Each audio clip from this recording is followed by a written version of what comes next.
सभी को प्रणाम। हम पढ़ रहे हैं जन्म शताब्दी पुस्तक माला 12, स्वयं को ऊंचा उठाए व्यक्तित्ववान बने। आइए एक गायत्री मंत्र से परम पूज्य गुरुदेव वंदे माता जी से प्रार्थना करते हैं कि इतना सुंदर स्वाध्याय जो चल रहा है ये जीवन में उतर सके और हम गुरुदेव के वो दीपक बन सके जो स्वयं प्रकाशित होकर सब जगह गुरु इच्छा से प्रकाश फैलाएं। ओम भूर्भुवः स्वाहा तत्सवितुर्वरेण्यं भर्गो देवस्य धीमहि धियो यो नः प्रचोदयात्।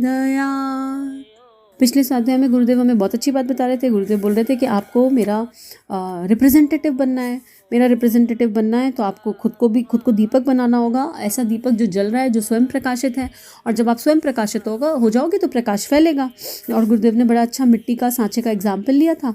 आगे गुरुदेव बोल रहे हैं नमूना बनिए। नमूना क्या? सैंपल होता है, सैंपल, राइट। कैसा जैसे हमें कोई चीज़ चाहिए होती है तो हम मार्केट से मान लो कोई नई पत्ती बाजार में आई तो हम क्या करेंगे? पहले सैंपल लेके ट्राई करेंगे, ये पत्ती अच्छी है या नहीं। अच्छी लगी तो फिर हम बहुत लेंगे। तो ऐसा हमें एक नमूना बनने के लिए गुरुदेव बोल रहे हैं कि कोई पहली बार मिले तो हमारे रेडिएशन ऐसे होने चाहिए कि सामने वाले को लगे कुछ तो है। कौन है इनका गुरु? कौन सी शक्ति इनके पीछे कार्य कर रही है? क्या पढ़ते हैं ये? मतलब कोई तो ऐसी चीज़ है इनमें जो हमारे पर्सनालिटी में रेडिएट करे कि हमें अट्रैक्ट करे। और वो कोई चीज़ क्या होगी? समर्पण की, प्रेम की शक्ति होगी। जब गुरु को पूरी तरह समर्पित हो जाएंगे ना तो गुरु की एनर्जी रेडिएट करने लगेगी भीतर से अपने आप। तो गुरुदेव क्या लिख रहे हैं? नमूना बनिए। नमूना कैसा होता है? नमूने का उपदेशक कैसा होना चाहिए? नमूने का गुरु कैसा होना चाहिए? नमूने का साधु कैसा होना चाहिए? नमूने का ब्राह्मण कैसा होना चाहिए? और गुरु जी का शिष्य कैसा होना चाहिए? ये सारी की सारी जिम्मेदारियां हमने अनायास ही नहीं लाद दी आप पर। आपको बोलना ना आता हो तो हमें कोई शिकायत नहीं आपसे। आपको बोलना ना आए, लेक्चर देना ना आए, जो पॉइंट्स और जो नोट्स आपने यहाँ लिए हैं उन्हीं को जरा फेयर कर लेना और अपनी कॉपी को लेकर के चले जाना। कहना गुरु जी ने आपके लिए हमको पोस्टमैन के तरीके से भेजा है। जो उन्होंने कहलवाया है हम उस बात को कह रहे हैं। चिट्ठी को पढ़ करके हम आपको सुनाई देते हैं। आप अपनी डायरी के पन्ने खोल करके सुना देना, मज़े में काम चल जाएगा। इतना अच्छा लग रहा नहीं पढ़ के? हम क्या है? पोस्टमैन ही तो हैं। हम क्या पढ़ रहे हैं? अपने पास से कुछ थोड़ा ना पढ़ रहे हैं। गुरुदेव की किताब उठा रही हूँ, उसको पढ़ रही हूँ और अपने लिए पढ़ रही हूँ। आत्मनिर्माण की यात्रा है और पढ़ के आनंद आ रहा है कि भैया पोस्टमैन है। और उसको सिंप्लीफाई लैंग्वेज में अपनों से अपनी बात, जैसे अपनत्व, ऐसा लगता है ना जैसे आपस में बात कर रहे हो। एक होता है मोनोटोनस रीडिंग करते जा रहे हैं, एक होता है रीडिंग कर रहे हैं और आपस में बात कर रहे हैं। तो एक आत्मता, चाहे देखा हो या नहीं देखा हो, जाना हो या नहीं जाना हो, लेकिन वो गुरु तत्व का धागा जोड़ देता है ना, तो वो वाली फीलिंग आ रही है कि भैया हम पोस्टमैन हैं। आप अगर ध्यान से सुनोगे ना तो कहीं ना कहीं कुछ ना कुछ गुरु जी ने आपको देना होगा, गुरु शक्ति ने आपको देना होगा, तो आपको मिल ही जाएगा। तो आगे गुरुदेव लिख रहे हैं, हम जब अज्ञातवास चले गए थे तो उससे पूर्व यहाँ लोगों ने आधा घंटे के लिए हमारे संदेश टेप कर लिए थे।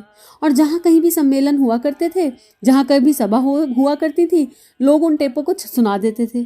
कह देते थे कि गुरुजी तो नहीं है, पर गुरुजी जो भी कह गए हैं, संदेश दे गए हैं, शिक्षा दे गए हैं आपके लिए, आप लोग उसको ध्यान से सुन लीजिए और ध्यान से पढ़ लीजिए।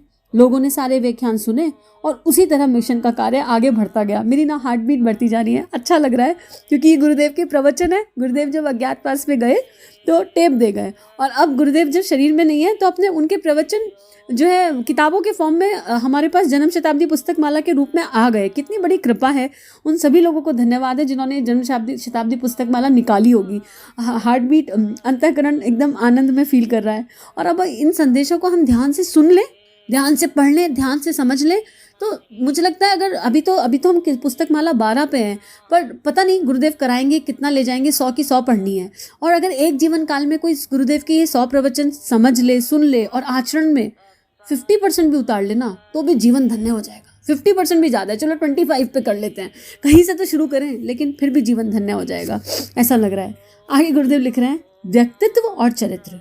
देवियों और भाइयों, जो काम हम करने के लिए चल रहे हैं उसका सबसे बड़ा और पहला हथियार हमारे पास जो कुछ भी है वह है हमारा व्यक्तित्व और हमारा चरित्र। हमको जो भी कार्य करना है और जो कोई भी सहायता प्राप्त करनी है वह रामायण के माध्यम से नहीं, गीता के माध्यम से नहीं, व्याख्यानों के माध्यम से नहीं, प्रवचनों के माध्यम से नहीं, यज्ञों के माध्यम से नहीं पूरा होने वाला है। अगर किसी तरह से हमारे मिशन को सफलता मिलनी है तो और वह उद्देश्य पूरा होना है तो आपका चरित्र, आपका व्यक्तित्व ही एक मार्ग है एक हथियार है हमारा। कितनी बड़ी बात गुरुदेव कह रहे हैं कि हमारी पर्सनालिटी क्या रेडिएट कर रही है, हमारा व्यक्तित्व कैसा है और हमारा चरित्र कैसा है, वो गुरुदेव का एकमात्र हथियार है। गुरुदेव कह रहे हैं कोई चीज़ काम नहीं आएगी, यानी अगर हम आत्मनिर्माण कर लें तो वो समाज की सबसे बड़ी सेवा है। अगर हम गुरुदेव की एक एक चीज़ को अपने अंतःकरण में गहराई से उतार लें और तीनों शरीरों से उसका पालन करें तो उससे बड़ी कोई सेवा नहीं हो सकती। व्याख्यान के बारे में आपको ज़्यादा ध्यान नहीं देना चाहिए और बहुत ज़्यादा परेशान नहीं होना चाहिए। व्याख्यान अगर आपको ना आए तो आपने यहाँ इस शिविर में जो भी कुछ सुना हो, समझा हो, उसे ही लोगों को सुना देना। अब ये बात सही है, हम एक ऑडियो सुनते हैं, उसमें कोई एक बात तो होती है ना जो हमारे हृदय को स्पर्श कर जाती है। आप मत भेजो ऑडियो पूरा, लेकिन वो एक बात अपने सूत्र के जैसे बांध लो और जब कोई लगे कि कोई दुखी है, परेशान है, तो लिंक कहीं स्टार डाल के दो तो रख लो, स्टार मार्क करके कि अरे हमने ये सुना था, हमको इससे ये लाभ हुआ था, या आपको जो लाभ हो रहा है उसको कमेंट में लिख दो कि हमको ये ऑडियो सुन के ये लाभ हुआ, या हमने ये सुना और ये लाइन हमारे हृदय को स्पर्श कर गई। तो कुछ नहीं पता कौन सी चीज़ कब कहाँ किसके काम आ जाए, हमें आइडिया नहीं है। तो गुरुदेव कह रहे हैं मैं हूँ, तुम बस पोस्टमैन का काम करते चलो, बाकी मैं हूँ, और तुम आत्मनिर्माण की दृष्टि से करो। अब अगर ये सोच के करोगे कि हम बोल रहे हैं और 100 लोग सुने तो फिर मामला गड़बड़ा जाएगा, गड़बड़ हो जाएगी, फिर हताशा निराशा आएगी। हम तो बस पोस्टमैन है, चाहे सामने 1 हो चाहे 100 हो। और कई बार तो ऐसा भी होगा, आप घर में सत्संग अरेंज कर लो, आप 100 लोगों को बुलाओ, एक भी नहीं आएगा, लेकिन सत्संग के समय में दिव्य शक्तियाँ आएंगी बहुत सारी। आप उस एक घंटे में स्वाध्याय करो, आप मत सोचो कि कोई आया कोई नहीं आया।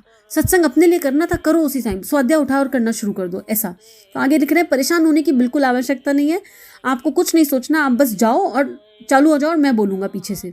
आगे लिख रहे हैं, हमने प्राय ये प्रयत्न किया है कि अपने कार्यकर्ताओं के शिविर जहाँ कहीं भी आपको चलाने पड़े वहाँ सवेरे प्रातःकाल जाकर प्रवचन किया करना। जो हमने कार्यकर्ताओं के लिए और आपके क्रियाकलापों के लिए कहे हैं, यहाँ आपको दूसरे लोग समझा देंगे कि कार्यकर्ताओं में कहे जाने के लिए प्रवचन कौन से हैं और जनता में कहे जाने वाले प्रवचन कौन से हैं। हमको जनता के विचारों का संशोधन और विचारों का संवर्धन करने के लिए व्याख्यान करने पड़ेंगे और लोक शिक्षण करना पड़ेगा, क्योंकि आज मनुष्य के विचार करने की शैली में सबसे ज़्यादा गलती है। सबसे ज़्यादा गलती कहाँ है? एक जगह है, और वह यह है कि आदमी के सोचने का तरीका बड़ा गलत और भ्रष्ट हो गया है। बाकी जो मुसीबतें हैं, परेशानियां हैं, वे तो बर्दाश्त की जा सकती हैं, लेकिन आदमी के सोचने का तरीका अगर गलत बना रहा तो एक भी गुत्थी हल नहीं हो सकती और सारी गुत्थियाँ उलझती चली जाएंगी। इसलिए हमें क्या करना पड़ेगा? हमको जनसाधारण के लिए सबसे महत्वपूर्ण सेवा जो है वह यह करनी पड़ेगी कि उनके विचारों की शैली, सोचने की शैली को बदल देना पड़ेगा। अगर हम सोचने के तरीके को बदल देंगे तो उनकी कोई भी समस्या ऐसी नहीं जिसका समाधान ना हो सके। और अभी जो लास्ट हमने पुस्तक पढ़ी, पुस्तक 6 जन्म शताब्दी पुस्तक माला 6, वो पूरी पुस्तक ही इस बात पे गुरुदेव ने लिखी है कि विचार परिवर्तन हो जाए तो सब कुछ परिवर्तित हो जाएगा। और पता नहीं, जब ये विचार परिवर्तन वाली बात आती है ना तो हृदय भरसा आता है। चारों तरफ नेगेटिविटी, चारों तरफ इंसान दिन भर में अच्छा नहीं होता, ऐसा नहीं है। एक 24 घंटे में क्या कोई भी ऐसा समय नहीं होता कि कुछ अच्छा घटित हुआ हो? होता है, निश्चित होता है, हर इंसान के साथ होता है, लेकिन हमारे विचार उस लोअर एक चीज़ को पकड़ के बैठ जाते हैं, जो कुछ अनुचित हुआ है उसको पकड़ के बैठ जाते हैं और उसको मैनिफेस्ट करते रहते हैं, उसी के बारे में चिंतन करते रहते हैं। अगर हमारी चिंतन की शैली बदल जाए, आप एक एक्सपेरिमेंट कर लो कि आप 24 घंटे, जैसे आपके मन में मान लो अभी कोई, भगवान ना करे, कोई लोअर इमोशन आया, कोई ऐसे भाव आई जो आपकी प्रसन्नता को, आपकी चित्त की स्थिरता को हिला रही है, तो आपको उस विचार को काटना है ना, उस विचार से बाहर निकलना है। तो आप थोड़ी देर के लिए पीछे चले जाओ कि क्या पिछले कुछ समय में, पिछले कुछ 24 घंटे में मेरे जीवन में कुछ अच्छा नहीं हुआ, कोई ऐसा पल नहीं आया जब मैं श्रेष्ठ सोच सकूं, जब मुझे एक आनंद की अनुभूति हुई हो। और फिर उस पर चिंतन करो, अरे थैंक यू सो मच, उसके लिए ग्रैटिट्यूड डालो यूनिवर्स में, उन सब लोगों को जिनके कारण वो पल आया, खुद को कि मैं इस पल को महसूस कर पाया, और अपने हार्ट चक्र पर खूब स्माइल करो खिलखिलाकर, थैंक यू के भाव के साथ। आपको इमीडिएटली चेंज फील होने लगेगा। विचारों को बदलना बहुत आवश्यक है, और हम कहाँ से शुरू करेंगे? अपने से शुरू करेंगे तो चीज़ें अपने आप हो जाएंगी ना। अभी हमको ये देखना है कि हम कौन से उसमें हैं, हम गुरुदेव के कार्यकर्ता हैं अभी या श्रोता हैं, प्रवचन सुनने वाली जनता है, और कन्वर्जन होना है। एक सच बात बताऊं, अगर ये ऑडियो आप तक जा रहा है, अगर गुरुदेव की कोई किताब आप तक आ रही है, तो फिर आप गुरुदेव के बच्चे हो, आप कार्यकर्ता ही हो, आपको चुन लिया गया है, बस अब आपकी जागने की बारी है, और आप जाग जाओगे तो आपका कन्वर्जन हो जाएगा। आप मान लो बस कि अब तो हमको ये कार्य करना है, और वो कब होगा? जब आप सुन के व्यवहार में फॉलो करोगे, इम्प्लीमेंट करोगे। और एक दिन में परिवर्तन नहीं आता, संकल्प के साथ कि अगर ये प्रैक्टिस आज उठाई है तो उसको 40 दिन करेंगे, और 40 दिन में चेंज आ जाएगा अपने अंदर। और फिर जब चेंज आएगा तो हैप्पीनेस होगी। फिर क्या होगा? जो मुझे अच्छा मिल गया वो मुझे आगे बांटना है। तो आगे एक थोड़ा सा पैराग्राफ और ले लेते हैं। समाधान क्या है? समाधान संभव है। सारी समस्याओं का निदान समाधान जरूर हो जाएगा यदि आदमी इस बात पर विश्वास कर ले कि आहार विहार, खान पान, संयम और नियम, ब्रह्मचर्य, इनका पालन कर लेना आवश्यक है। तो मैं आपको यकीन दिलाता हूँ कि अस्पताल को खोले बिना, डॉक्टरों को बुलाए बिना, इंजेक्शन लगाए बिना, अच्छी कीमती खुराक का इंतजाम किए बिना हम सारे समाज को निरोगी बना सकते हैं। आदमी के स्वास्थ्य से संबंधित समस्याओं का समाधान हम जरूर कर सकते हैं। अब गुरुदेव कितनी अच्छी बात कह रहे हैं, कॉमन सेंस है। अगर फिजिकली आपके लाइफ में कोई मेडिकल इशू है तो क्यों है? अनुचित आहार। कब खा रहे हैं, क्या खा रहे हैं, आइडिया नहीं है। क्यों खा रहे हैं, आइडिया नहीं है। भूख लगी या नहीं लगी, पता ही नहीं है। कहाँ रह रहे हैं, किस तरह रह रहे हैं, ऑर्गेनाइज्ड है कि नहीं, डिसिप्लिन है कि नहीं, पानी कितना पी रहे हैं, कोई आइडिया नहीं है इस चीज़ का। संयम कितने हैं, संयम विचार का, भावनाओं का, इंद्रिय का, हर चीज़ का संयम। ठीक है, क्या सोच रहे हैं, क्या मैनिफेस्ट कर रहे हैं, क्या बोल रहे हैं, नियम है या नहीं लाइफ में, कोई डिसिप्लिन है नहीं लाइफ में, ये सब चीज़ें, ब्रह्मचर्य, ये बाय डिफॉल्ट ये ना सब क्या होता है, इन सब से क्या होती है, हमारी ऊर्जा ना क्षय होती है। इसका साइंस यही है कि इन सब चीज़ों में आप हैवी खाना खा लो, आपको नींद आने लगेगी। क्यों आती है हैवी खाना खा के नींद? क्योंकि प्राण शक्ति उस खाने को पचाने में लग जा रही है। अब यहीं कहीं हम हल्का खाना खाएंगे तो प्राण शक्ति सेव हो गई ना।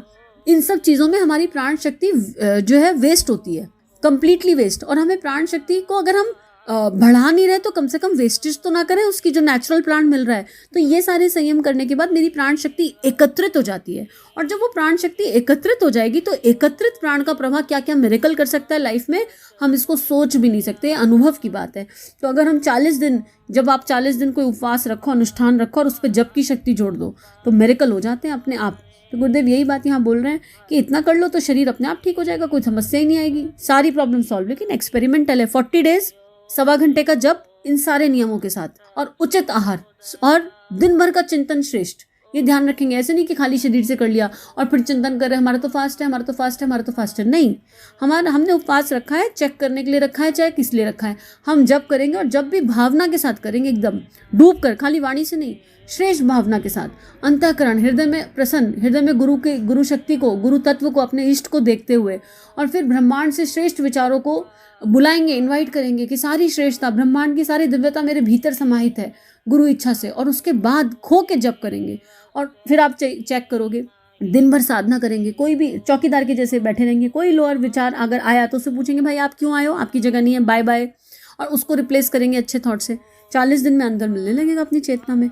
आगे गुरुदेव लिख रहे हैं, हमारी लड़कियां पढ़ी लिखी ना हो, गाना बजाना ना होता हो, और हमारी स्त्रियां सुशिक्षित ना हो, उन्हें MA पास ना किया हो, लेकिन हमने एक दूसरे के प्रति प्रेम, निष्ठा और वफादारी की शिक्षा दे दी, तो फिर जंगली तो क्या होता है, गंवार तो क्या होता है, आदिवासी हो तो क्या, भील हो तो क्या, कमज़ोर हो तो क्या, गरीब हो तो क्या, उनके झोपड़ों में स्वर्ग स्थापित हो जाएगा।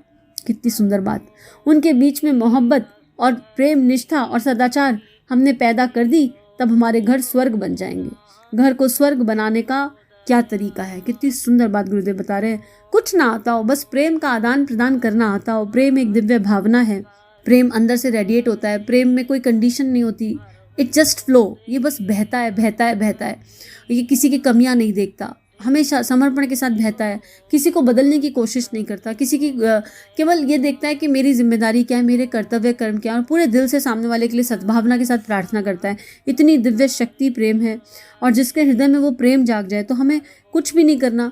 जिस घर में, जिस हृदय में वो प्रेम जाग जाए, वो हृदय सबको वो रेडिएशंस दे सकता है जिस रेडिएशन की सामने वाली चेतना को आवश्यकता है।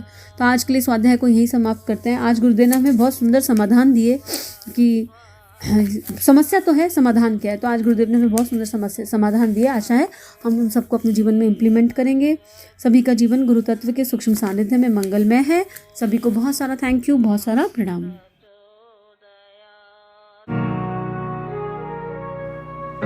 हमारे YouTube चैनल को सब्सक्राइब कीजिए और बेल आइकन पर क्लिक कीजिए ताकि आने वाली सभी वीडियो की नोटिफिकेशन आपको मिलती रहे।